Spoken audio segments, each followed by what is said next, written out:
Hi, Tony. My name's Jordan. I'm a social worker at Renown Regional Medical Center in Reno, Nevada. I am calling regarding an urgent matter for Rio. If you could give me a call back when you get this, I would greatly appreciate it. It's 12:45 p.m. Pacific Standard Time on April the 16th. My name is Jordan, and this is regarding Rio. I've been painting every fence I know, every color pleasing to the same. 'Cause before you go and walk away, yeah, you better know where you're going. Hey, yeah, yeah. You're a wanderer just like me. Hey, yeah, yeah, you better know where you're Coming in hot!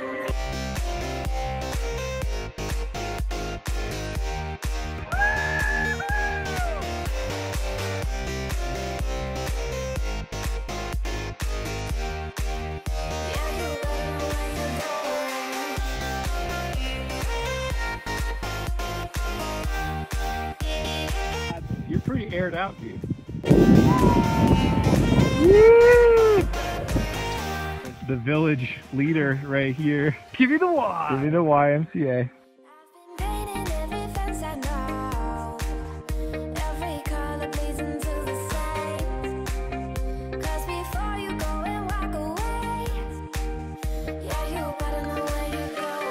We're up here at the top of Squaw, Rio Peterson, myself. Beautiful freaking day. We got 10 inches overnight and not a cloud in the sky today. It's been an epic day.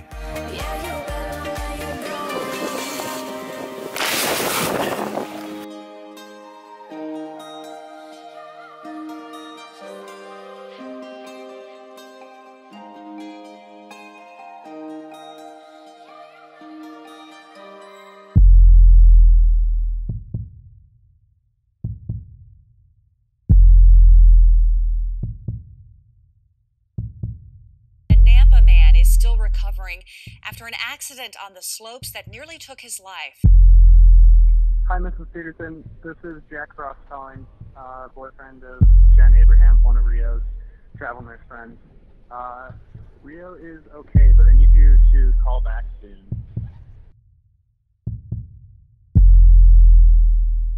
I felt my neck crunch and I ended up landing face down in the snow. As a registered nurse, Rio says he knew immediately what that sound meant, and he realized he couldn't move his arms or legs. I finally built up the strength to lift up my head and say help. His friend, a wilderness first responder, stabilized his neck while they waited for help to come. Meanwhile, back at home in Idaho, I got a call from my sister who was basically scream crying. It was bad. At that point in time, it wasn't certain that he would live.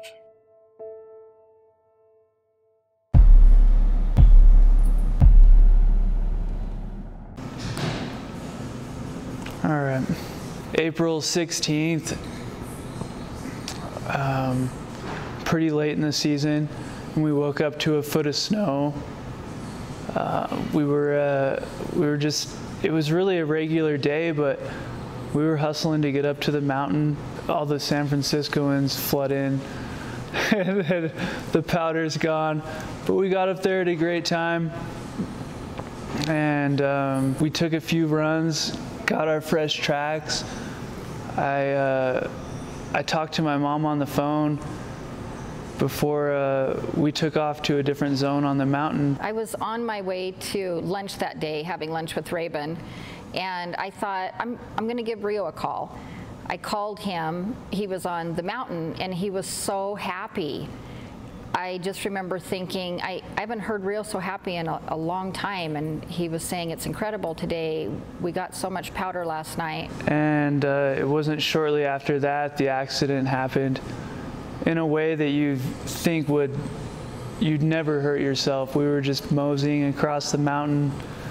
I wasn't even skiing downhill. I was on a cat track, just a single track, crossing the mountain at a really slow speed, and ran into variable snow conditions that caught me off guard, and ejected me out of both of my skis, and I landed right on top of my head, like a diving accident almost.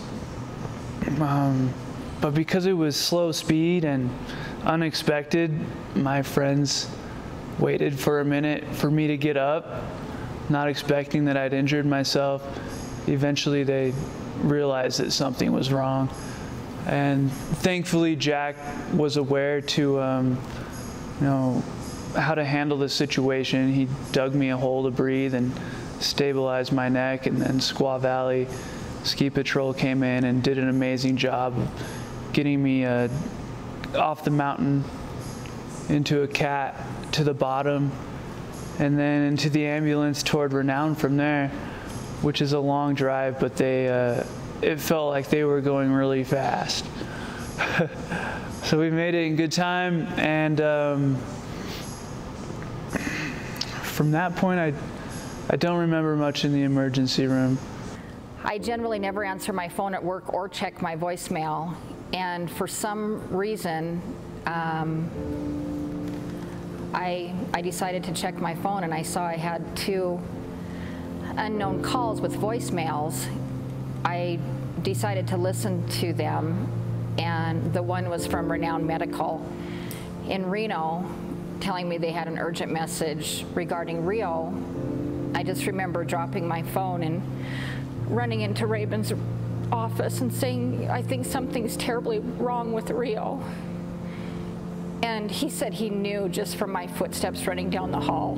Hi, Tony. My name's Jordan. I'm a social worker at Renown Regional Medical Center. Hi, Mrs. Peterson. This is Jack Frost calling. So on the way to the Boise airport, I was finally able to talk to the neurosurgeon.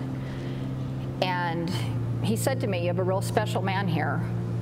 He was brought in by ambulance. He told me immediately where he had fractured his spine and that he needed intubated. He said he saved us a lot of time.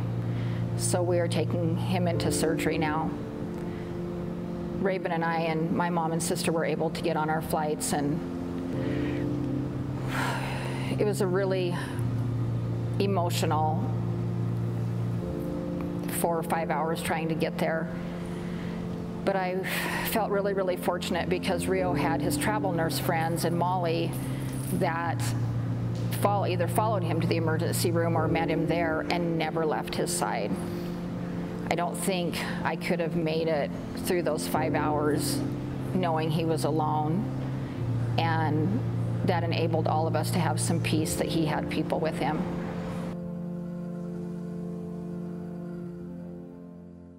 When Rio was on the ventilator, it was the most terrifying thing to watch as a family because he wasn't breathing on his own. So we would gather around his bed as family and friends throughout the day and pray over him and do energy work. We would lay our hands on his lungs, and we would all try to transfer the strength of our lungs to his lungs. I remember going to bed every night and laying in bed and just visioning my lungs working for his lungs. I was so afraid in the night that I would get that phone call that his body just quit. The thing that we did have, though, is we had Molly with him, and Molly never left his side. She would go home and shower in the day and take a little rest, but then she would be with him, and she would stay with him all night long and text all of us throughout the night so that we could go back and get a little bit of rest. Radley and Emily flew in that evening, and Radley took on the job of monitoring Rio's phone the best he could. We didn't have his password, and so he could only read partial text that would come in. And I remember him saying to me, "Rio got a text from someone that I think he's an important person. I think he could maybe make a difference in Rio's recovery." I couldn't read the entire text either, but we had his phone number. So Radley was able to get in contact with him and tell him, you know, yes, Rio was at Renown Medical and we would welcome his visit. This man came, Roy Tuscany, from the High Fives Foundation. He had found out about Rio from Squaw Valley They had called him right after the accident, and we all remember Roy walking in, and Roy is truly a ray of sunshine, and we needed it. We needed that sunshine.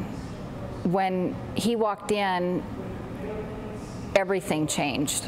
What we didn't realize is what the High Fives Foundation would do for Rio. I just want to say thank you to everybody who has given me support. There's a lot of you guys. It's unbelievable. I've cried more in the past 5 days than I have in the past 25 years. But I'm going to keep fighting, you guys. So we started this, I don't know who started it. One of the family members called Pushing for Rio and decided that we would try to get as many people as possible doing push-ups to get Rio strong. Rio strong. Rio had so many visitors. The ICU was overloaded. They just said, we've never seen anything like this. We've never had to deal with this many people coming and going.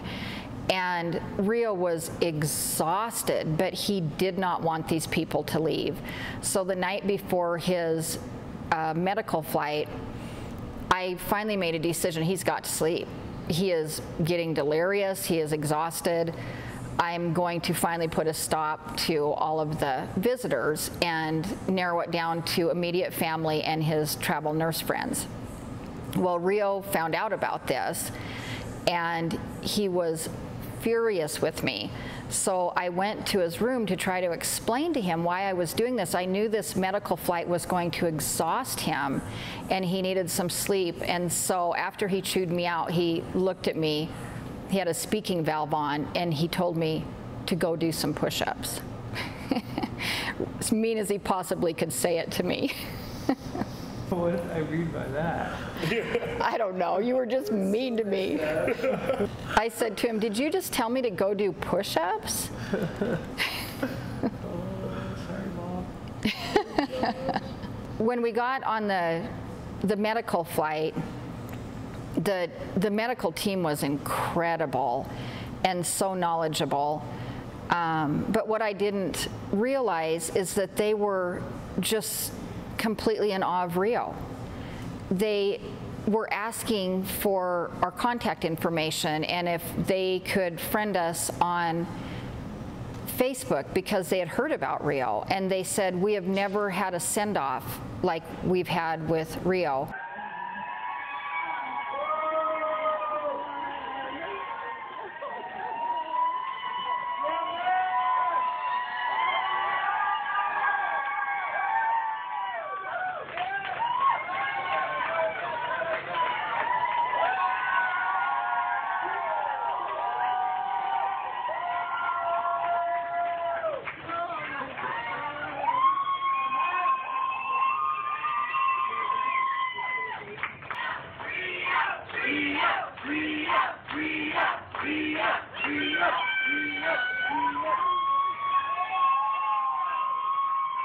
They kept saying, he must be very special. He must be a very special guy. When we got to Craig, same thing, we were greeted by all sorts of strangers that became friends. It's terrifying to land here because you have no idea what lies ahead. And all you know is that your child is paralyzed. It's the most helpless feeling. And you're greeted by a team at Craig that become your team through your entire stay. And what we found is that when the new family started coming in, we tried to reciprocate that because we knew how incredibly scary the journey would be for them. And it ends up being a community. That's what Rio and I were saying yesterday, is it's incredible the community that Craig Hospital has. Hey Roy, what's up, man? It's day 14 since the injury. It's Monday here at Craig. They've caught me up in a wheelchair right now. I'm not on the ventilator at the moment. pretty awesome day. I've been really wanted to take a moment to express how much gratitude I have for you. I don't know where you came from, how you hurted me, but what you've done has been completely unreal. You've been an angel to me, man. And I want you to know that I'm going to take this opportunity that you gave me to come here and fucking maximize it, dude. I'm gonna work harder than shit here, Roy. And when it's difficult, I'm gonna think about you. Because I want to make you proud here. I'm really inspired by you. I'm really appreciative, man. Take care. As a parent, it's absolutely heartbreaking to watch your child. He can't roll on his own, so he can't reposition himself in bed.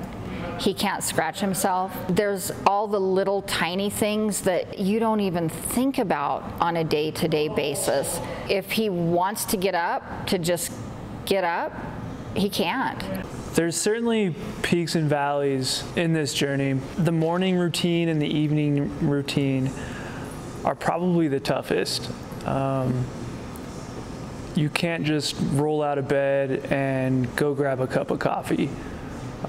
You wake up and you're waiting for the people around you to wake up as well, because you're not going anywhere until they're there to help you. And once you do get going, it's, for me right now, about a 2-hour process. So if we wake up at 7, we get rolling by 7:30, you know, I'm not in my chair ready to go until 9:30.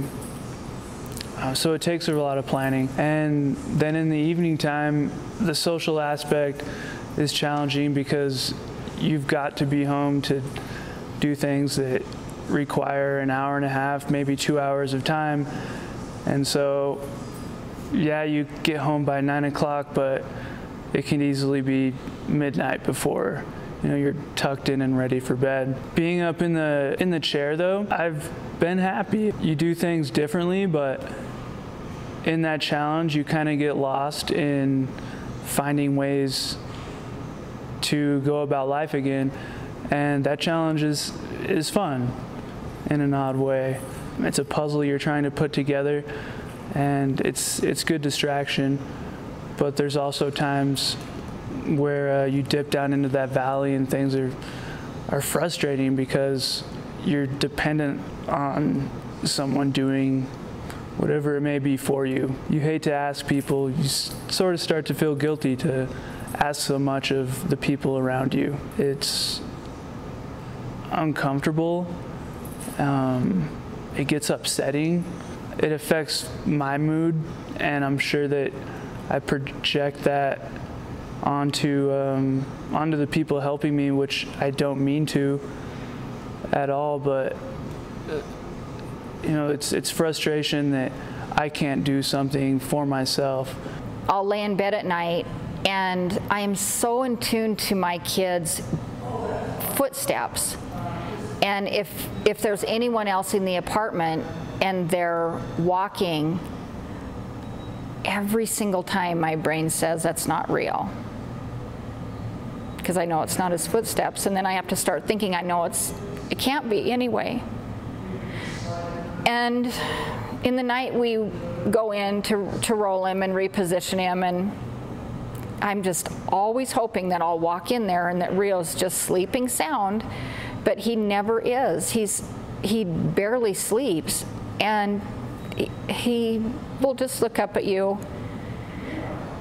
He's just waiting for you to come move his leg or move his arm, scratch his eyebrow. And one of the hardest things is then he's like, thank you. And you just want to say, please don't thank me. Like, you have a right to have your leg moved. Although a lot is the same, you know, it's time consuming daily to get ready and to go to bed. There's a lot of victories, you know, I'm seeing towards my independence and efficiency. At one point, I've got these straps that stabilize me in the wheelchair. I wasn't able to undo these. I didn't have the strength to separate that Velcro, but that's nothing to me anymore. It's small, but I guess everything's small, and just working to get over those small hurdles one by one. And in the frustration, there's a lot of silver linings. We went to a concert at Red Rocks, and it feels like you're on stage with the band there in the handicap seating. So that's awesome.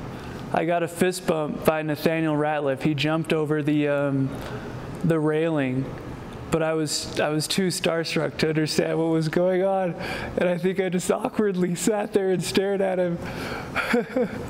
So I gave somebody else a hug in a wheelchair.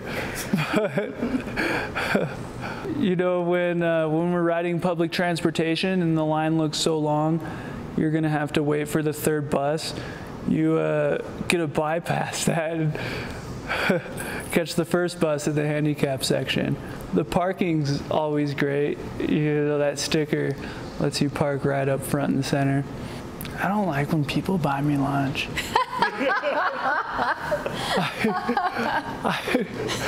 I don't like it. I don't like when they give me free coupons either.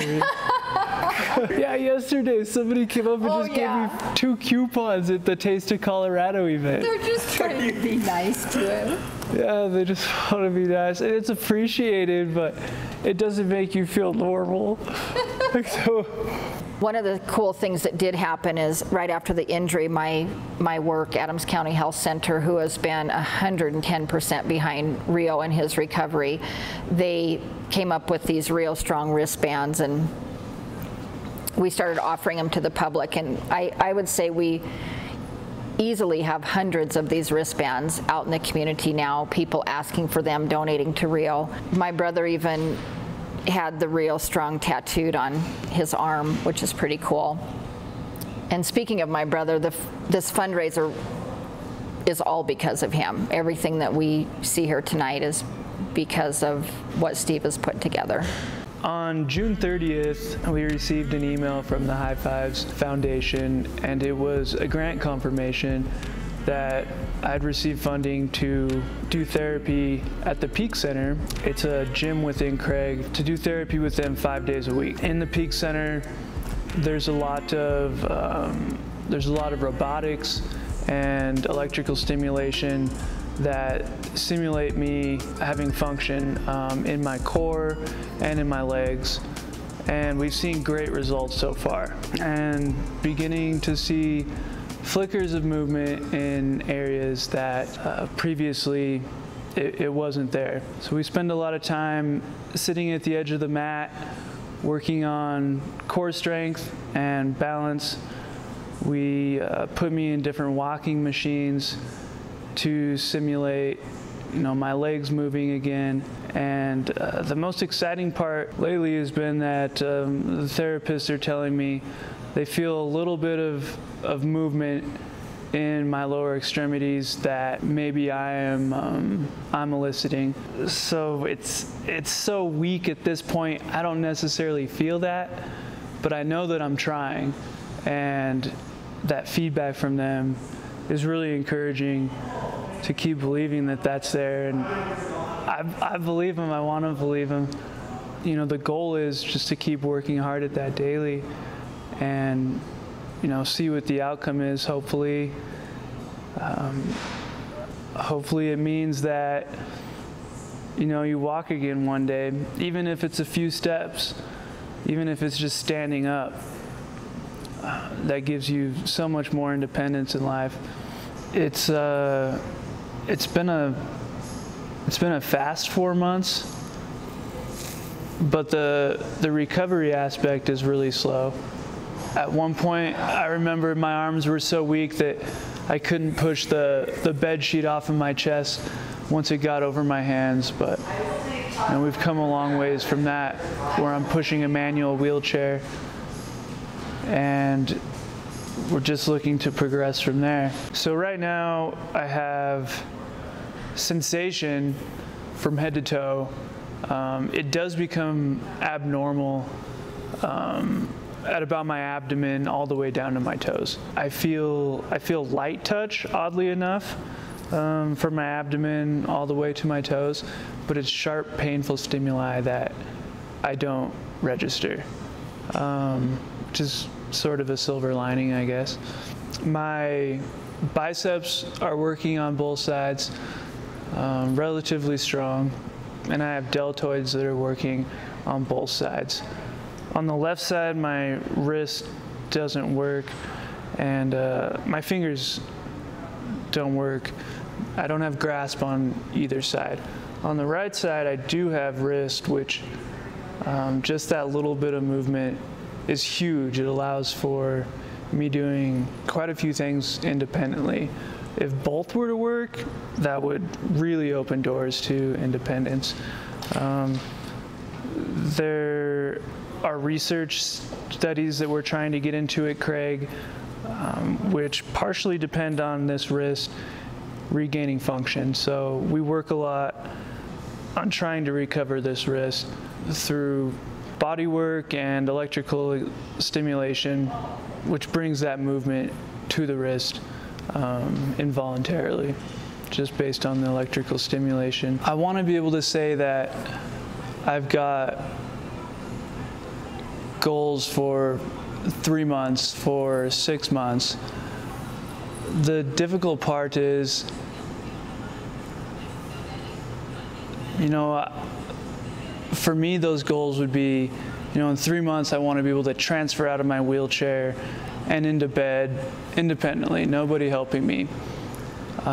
In 6 months, I can, you know, get myself out of bed, showered, have eaten breakfast, and into the car. I'm off on my day all by myself. But with a spinal cord injury, you can't control that. You can work as hard as possible, but the body might just tell you no. You've still got to have those goals, but you've got to stay so even-keeled, because the factor that you can't control those, you can so easily be let down. And I feel like you find yourself then, you don't want to feel like you're failing. You've got to be able to stay positive. And so it's a difficult line to draw in staying, you know, motivated versus staying positive because you fell short of your goals. However, in 3 months, I think that I'll be in a place of more independence, and that's just going to require, you know, me putting in the work in the gym daily, and also, you know, adapting to what this disability means, and that requires, you know, adaptive devices, which are uncommon, and that just translates to them being expensive, unfortunately. What we're hoping to get out of this fundraiser is we want to keep Rio at Craig until next July. They say that his best chance for recovery is 2 years after injury, and you have to work hard. You have to work hard for those 2 years. It doesn't just come to you. It's not easy to stay in Denver. Rio's not able to work right now. We're all making sacrifices. At the same time, though, we're allowing Rio the very best chance at recovery. One of the most frustrating things that we've found is that insurance doesn't want to pay for anything. They do pay for some things. They fight us on most everything and deny us on a lot. From the simplest things as a shower commode chair, which allows you to shower and use the bathroom. They say that you can have a bed bath and that you can do bowel care in bed. Traveling to Idaho is nearly impossible because how do you do either one of those? When we're in Denver, we have a chair that Craig has given us. There's just so many things that go along with spinal cord injuries, such as your body was never designed to be in a seated position for hours upon hours upon hours. So you can imagine what happens to the internal organs and the musculoskeletal system when you're being forced to sit in a position like that. There's something called a standing frame that a lot of you may have seen Rio in on Facebook, where he's standing upright. What that does is it allows the body to get into a natural position of standing, which is what our bodies are designed to do. It allows everything to settle in a position where you're upright. Of course, insurance would never cover something like that. There's so many things that Rio could do, even with his level of disability, his current level of disability in the kitchen. One of Rio's passions is cooking, but you need adaptive tools to do that. You need adaptive tools to be able to reach items in the cupboard, to be able to cut vegetables. They're all designed for people with injuries like Rio, but insurance would never cover that. I guess they just don't think you need to spend time in the kitchen. What you guys are doing for us tonight is allowing Rio to stay at Craig, to get the rehabilitation that he so desperately needs, and to be able to live outside of Craig as normal as he possibly can with his disability. I guess one of the things that I would like to say is, without the support that we've received, Rio would not be where he is. It's just evident. We wouldn't be in Denver. We wouldn't still be in Denver. The wheels he has on this wheelchair is because of the donations that were given to GoFundMe. His continued treatment at Craig Hospital is because of the donations that were given to GoFundMe. Thanks to you guys and all the supporters who weren't able to make it tonight, I get to continue what I'm doing now with therapy and being in Colorado, being around the community at Craig.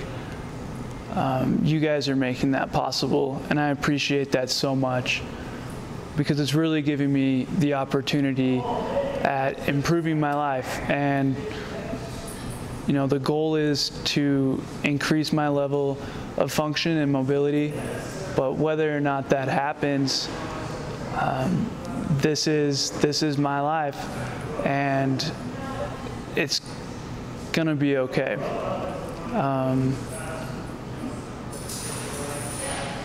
You guys are helping me figure out why it's going to be okay and how it's going to be okay. And so thank you so much for your support.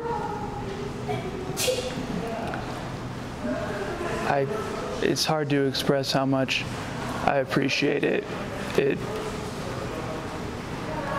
It's life-changing. It really is.